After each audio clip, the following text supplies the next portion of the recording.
Alright, it's been enough time to let it all sink in. Let's talk about the Silent Hill 2 remake. I will put the spoiler warning here. If you're not familiar with the story of Silent Hill 2 and are waiting for this game to be your first experience of it, then definitely click away from this video now because I am going to ruin the mystery for you. Let's jump straight into the teaser that we got from the Silent Hill transmission like a month ago. The trailer opens up with an instantly recognizable place for players familiar with the original, the bathroom scene where our lead character James Sunderland is seen washing his hands and staring at himself in the mirror. That's right, himself. He's staring at himself. I know some terminally online people like to think that just because somebody raised the contrast and took away the shadows to find the model was staring at the screen, Ito-senpai has debunked that countless times on Twitter. So he wasn't, okay? I mean, he was. Like, he is, but it wasn't intentional. I swear, Silent Hill fans, we just like to dig into every little detail, don't we? Anyway, there's a few things to note here. The way in which this new rendition of James is directed is someone who appears to be quite outwardly unhinged. His body language is far more telling than the original, which had a bit more of a dreamlike quality to it. Now, this is a 20-year-old game at this point, so the chances of the developers at Bloober being able to contain the same mystery and story that the original had is like next to none. So I suppose they're just going to lean more into the fact that the majority of people playing already know the story and know what James has done. He's a pillow talker. So we get a far more distressed looking James here. And oh wait, I forgot to mention that face! What in the wee happy few looking motherfucker is this shit? Alright, slight overreaction, but I was quite shocked when I first saw that. And after carefully reviewing the trailer like hundreds of times by now, it's not exactly growing on me, but I think I can get over it. Press the like button on the video. IGN nicely pointed out that James's wedding ring has been removed. You can tell by the little tan line on his finger in that screenshot there. I think that's a cool touch, and I do hope that there's a lot more of those kind of like meta inside Easter eggs and callbacks throughout the game, but tastefully done. James's new voice is also revealed at this point. Could she really be here? With a bit of iconic monologue there that we all know and love. And I know this is going to be an unpopular opinion, but I don't actually like the performance by Guy Chihi, or Sihi, however you say it.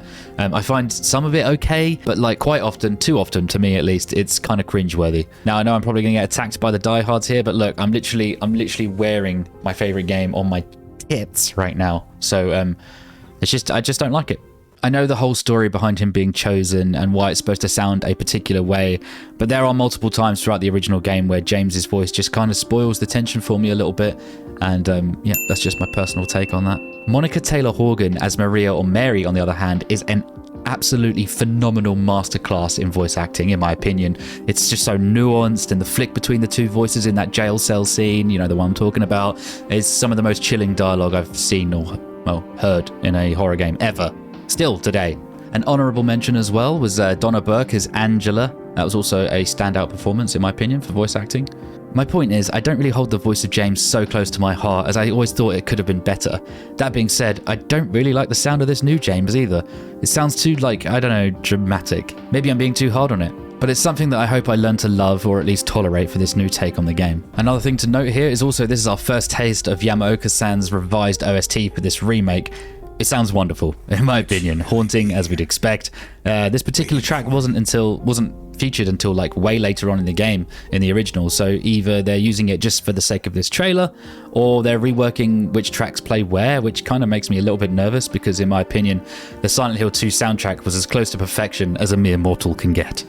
It was Icarus flying the perfect distance from the sun to reap all the benefits without melting his wings. But let's just let the artist do their job, because Yamaoka-san has pretty much got a flawless track record, and I'm sure he's got some surprises for us and also some nostalgic tear-jerking to do as well. James has then had enough of his own reflection and steps outside to show us what 20 years of graphical improvements have to say about our memories. I will go more into the prowess and the pitfalls of Bloober later, but yes, this looks stunningly rendered. And James walks past a map of Silent Hill, and if we freeze this and zoom in, a bit like fucking Minority Report with Tom Cruise, fuck, I'm old. We can see how it's almost one-to-one, but has some additional areas included that the original didn't have. So does that mean that the runtime is going to be slightly longer as we have more places to visit, or will we just be taking a slightly different route through the town? Let me know in the comments what you think about the devs taking the liberty to add or change places in the game. Personally, I'm really interested to see what they can come up with, especially with Ito-san and Yamaoka-san on board overseeing it all. We can call them like creative quality assurance. Next, we get James walking past the doorway to a diner. Now, this doesn't have the exact same layout, but it could be a nice little callback to the diner that Harry met Sybil in Silent Hill 1. Also, the door slightly opening as James crosses it could be a nod at the fact that we won't have loading screens between areas anymore, like those older generation games had. You know, when you'd go up and hit the action button next to a door and then you'd have to sit with a black screen while it rendered the next room. I know that could be kind of a reach, but I included it in this video just because I like the idea. It's most likely just used for dramatic effect. Next is the first glimpse at how the game might actually look whilst we're playing it, with the cinematic over-the-shoulder view where James looks up at the buildings to his right. The fog effects look absolutely incredible here, as do the textures. I mean, if this game looks this good on release, it's going to be a really atmospheric experience indeed, if you ask me. Also, if you flip this horizontally, it looks a lot like the shot from the Silent Hills teaser found at the end of PT. Now, we know the Bloober Team absolutely loved PT, as Layers of Fear was basically just a cheap knockoff of it. We then see our first creature in this trailer, the lying figure. This straitjacket-looking monstrosity is the first creature that you come across in the original, and it's looking pretty true to the source material here, by the way it's convulsing while walking away into the fog. Mary's new voice is also revealed here too, reciting the lines that we all have burned into our memories. In my restless dreams, I see that town.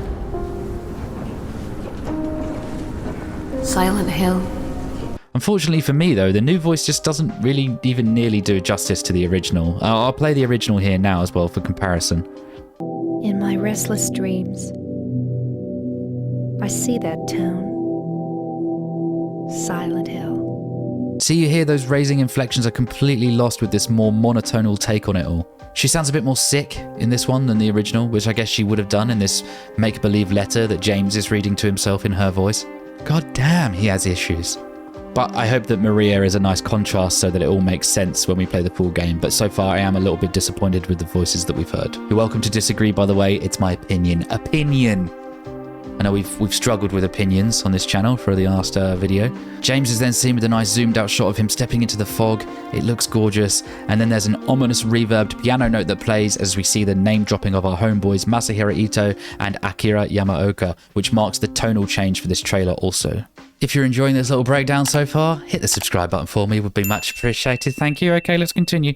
Cut to James is opening a bloody handkerchief, which I'm going to take a stab at it being a memory that James is trying to bury. I mean, that's what this whole game's about. But I guess that it belonged to Mary and she's coughed up blood on it from her illness. And James is convincing himself that he's puzzled by what he's seeing, but he knows in some way that it's important. I'm calling that now. Here we are also treated some tension building music by our boy Yamaoka-san, and it doesn't strike me as an instantly recognizable track as well from the original soundtrack, but it certainly has great energy with the acoustic strumming and straight 4/4 bass humming underneath. Very dramatic, very cool. James turns to see another lying figure wriggling around on the floor and then looks up to see Pyramid Head doing the nasty to another lying figure over the sink in the kitchen. This captures quite well the same scene from the original, and I think it's pretty neat how the devs didn't try and like reimagine this scene or change it too much. It's moments like this that ended up being iconic in the original, so good job, Bloober. Good job. Another cut and we see the Brookhaven Hospital with Laura standing outside looking up at the entrance. This all looks on point from a visual perspective. Laura is wearing the same clothes that she did from the original game, and we can see here again that Bloober Team are quite proficient with visuals. We then cut to a scene in the apartment section of the game where Laura kicks a key away from James's hand as he reaches through the bars. What a snotty little brat, eh? Then there's a cut to what looks like the big, large, rusty doors from the section of the labyrinth just before you fight the two pyramid things. I could be wrong, but by the look on James's mush here in the section of the game's dialogue that's playing in the background, it seems likely. Suddenly the music stops sounding so triumphant by returning to horrifying, echoing industrial drones, leaving us with the heavy breathing of James as our only comfort. We are back in the Pyramid Head first sighting scene in the apartments where James has a really 200 IQ strat to hide in a cupboard in the same room that the pyramid monster just saw him in. The character models and expressions are really detailed here, still getting over James's face, but to give it credit, it is high quality artwork and rendering. We know from playing the original Silent Hill 2 that James then mag dumps the Pyramid Head from inside the cupboard. And Pyramid Head can sense the tension in the room, he knows when he's not wanted, and he just promptly leaves. So now we have James giving us a really sad face. I mean, look at him. So sad. So very sad. And he's holding a noose. I believe this to be like a little taste of how the devs intend to mix up the game for us old fans. The only time I think a noose was used in the original game was on the puzzle Free the Innocent Man. That was also in the labyrinth section. So it'll be interesting to see what they do with things like this, because these are all like symbolic for the certain segments of James's path to self-discovery, let's call it that. Interesting to note here as well that the use of the rain as pathetic fallacy to James's emotions, but also like this different types of weather didn't really feature in the original game, so maybe it's even a callback to the outcasted Silent Hill downpour perhaps. Heaven forbid, huh? Now, when we look at a developer like Bloober Team, who are trusted to remake an absolute classic, it was the most like depressing and thought-provoking game that ever released during its era, shining a light on some of the most uncomfortable tragedies of life, but doing so in a careful way as to not disrespect anyone who could sadly relate personally to any of the characters and their stories.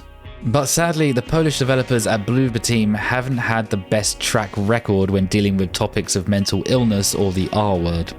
Their latest game, The Medium, really shook up audiences who found it really disrespectful and at worst kind of negligent of the subject matter. I won't go into too much detail about it here because there's countless videos online explaining it if you care to know more. This might be a hot take, but I felt like Layers of Fear was just a walking sim trash can, in my opinion. It was so boring that I couldn't even finish it. I think I got like, I don't know, maybe 70% through, so I might as well have just seen off the last day. I just couldn't do it. It was terrible. My point is, the team seem to think they know how to make a psychological horror game, but don't actually pull it off convincingly. The good thing is that Silent Hill 2 is a story that is already written, so they can't really take liberties on that outside of potentially some different endings, which would be fine by me if they want to add to the game in that way. Just keep your grubby mittens off of my Silent Hill 2 narrative, please. Thank you, sir. Please, thank you. Also, we haven't seen a single bit of combat mechanic come from Bloober Team, so as soon as you see the name Bloober come up, this remake in Silent Hill 2, you're like, oh no, they've got... Silent Hill 2 has combat, although it was trash combat, it had combat, and Bloober Team are just going to mess it up. Like, it's going to look and feel like true. I don't need you anymore. I don't need you anymore. Okay, I take it back. This scene looks like gameplay, but with a static camera angle like the original. Now, we know that this game's a third-person over-the-shoulder camera game, made famous by, of course, Resident Evil 4, and we are still obsessed with it. This camera angle, I mean. Shinji Mikami, apparently he didn't even know he was making something genius when he chose to use that camera angle, and here we are in 2022, and we still haven't gotten over it. I mean, if it works, right? So perhaps there are still sections of the game that do have static cameras, or this is just used for the trailer. But those animations and the way this whole scene looks and feels, to me, this looks like gameplay. Melee combat gameplay. And it actually looks really good. The weighted swings from the classic wooden plank weapon landing on that bubblehead nurse, it looks promising. Animation-wise, looks really nice. So, okay, Bloober, you have my interest there at the very least. The combat in the original was so janky. It was actually, to a lot of people, it was like the worst combat in the first 4 Silent Hill games. And people said it was a bit more of like a hindrance to the amazing story that you're trying to solve the mystery of, and you just keep getting like cock-blocked by these like awful battle encounters. And a lot of that was probably done intentionally to make it clunky so that you feel a bit more panicked while you're fighting. But at the end of the day, if we're going to modernize things, we can't have clunky combat mechanics because people will just switch off. The modern audience will just be like, this is dog shit.